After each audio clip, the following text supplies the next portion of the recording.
हुआ जी? आज कुछ काम मिला या नहीं? घर में खाने के लिए और कुछ नहीं बचा है, बस थोड़े से दाल चावल बचे थे, उसकी मैंने खिचड़ी पका दी है। नहीं भाग्यवान, पिछले कई दिनों से कोई काम नहीं मिल रहा है। लोगों का कहना है कि अभी इस महीने उनके पास कोई काम नहीं है। जब फसल की कटाई शुरू होगी तब काम मिलेगा। मैं तो यह सोचकर परेशान हूँ कि इस महीने अगर कोई काम नहीं मिला तो हम सबके खाने पीने का जुगाड़ कैसे होगा। चिंता मत करो जी, भगवान हमारी मदद जरूर करेगा। पापा, इस बार गांव में जो मेला लगेगा उसमें आप मुझे गुड़िया दिलाओगे ना? अगली बार तो आपने कहा था कि मैं अभी बहुत छोटी हूँ, अगले साल तक मैं बड़ी हो जाऊंगी। अब तो मैं बड़ी हो गई हूँ, तो अब तो मुझे गुड़िया दिलाओगे ना पापा? हाँ बेटा, इस साल तुम्हें जरूर गुड़िया दिलाऊंगा। अब चलिए खाना खा लीजिए, ठंडा हो रहा है। हाँ चलो, सरिता तुम भी आकर खाना खा लो। जी आप खा लीजिए, मैं थोड़ी देर बाद खा लूंगी।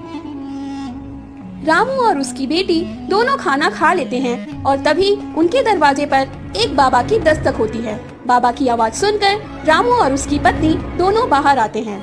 अरे बेटा, कुछ खाने को दे दो, भगवान तुम्हारा भला करेगा। बाबा, हमारे पास तो खुद के खाने के लिए ठीक से खाना नहीं हो पाता, हम आपको कहाँ से देंगे? थोड़ी सी खिचड़ी पकाई थी, वह भी मैं अभी खा लिया हूँ। अब हमारे पास कुछ भी नहीं है।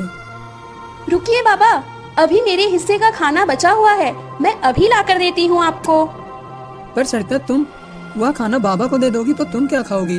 बर्तन में बस थोड़े ही चावल बचे हैं। इसकी चिंता मत कीजिए, मैं भूखी रह लूंगी, लेकिन अपने घर के आंगन से मैं किसी बाबा को भूखी नहीं जाने दे सकती, इससे मुझे पाप लगेगा।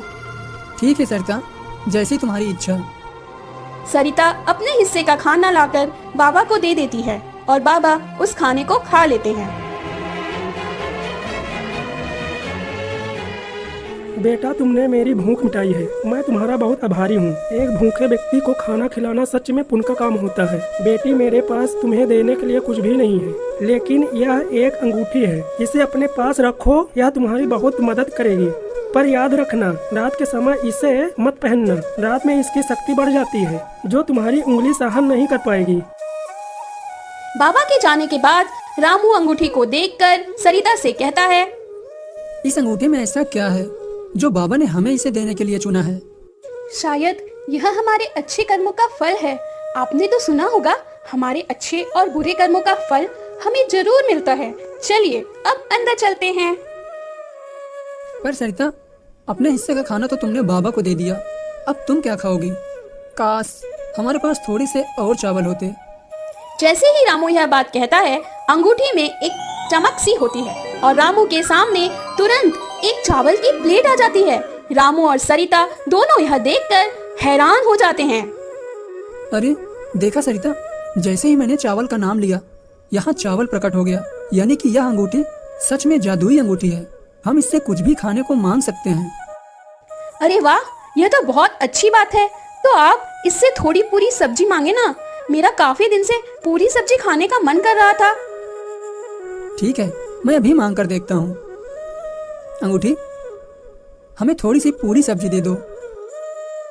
रामू के कहते ही फिर से अंगूठी में एक चमक सी उठती है और रामू के सामने पूरी सब्जी की प्लेट आ जाती है। उसको देखकर सरिता और रामू बहुत खुश हो जाते हैं।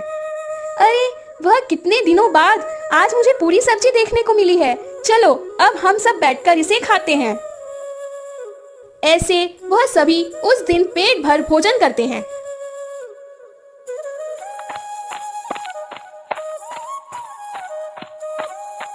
पापा, आज गांव में मेला लगने वाला है, मैंने अपने दोस्तों से सुना था, आज आप मुझे गुड़िया दिलाओगे? हाँ मेरी प्यारी बेटी, इस बार मैं तुम्हें जरूर गुड़िया दिलाऊंगा। सरिता, तुम मेरी प्यारी गुड़िया को तैयार कर दो और तुम भी तैयार हो जाओ। हम सब आज उस बड़े से मेले में जाएंगे जहाँ जाने के लिए हम अक्सर सपने देखा करते थे। सभी तैयार हो जाते हैं और फिर वह सब मेले की ओर निकल पड़ते हैं।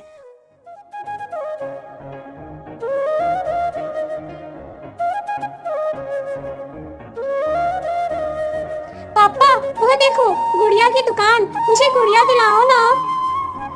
भैया, जरा यह वाली गुड़िया दिखाना।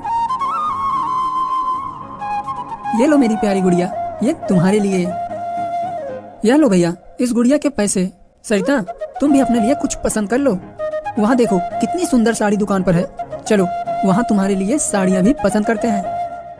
इस तरह रामू के दिन हंसी खुशी गुजर रहे थे। रामू ने अंगूठी की मदद से अपने घर के हालातों को सुधार लिया और अब अंगूठी से कुछ पैसे मांगकर गांव में उसने एक कपड़े की दुकान खोली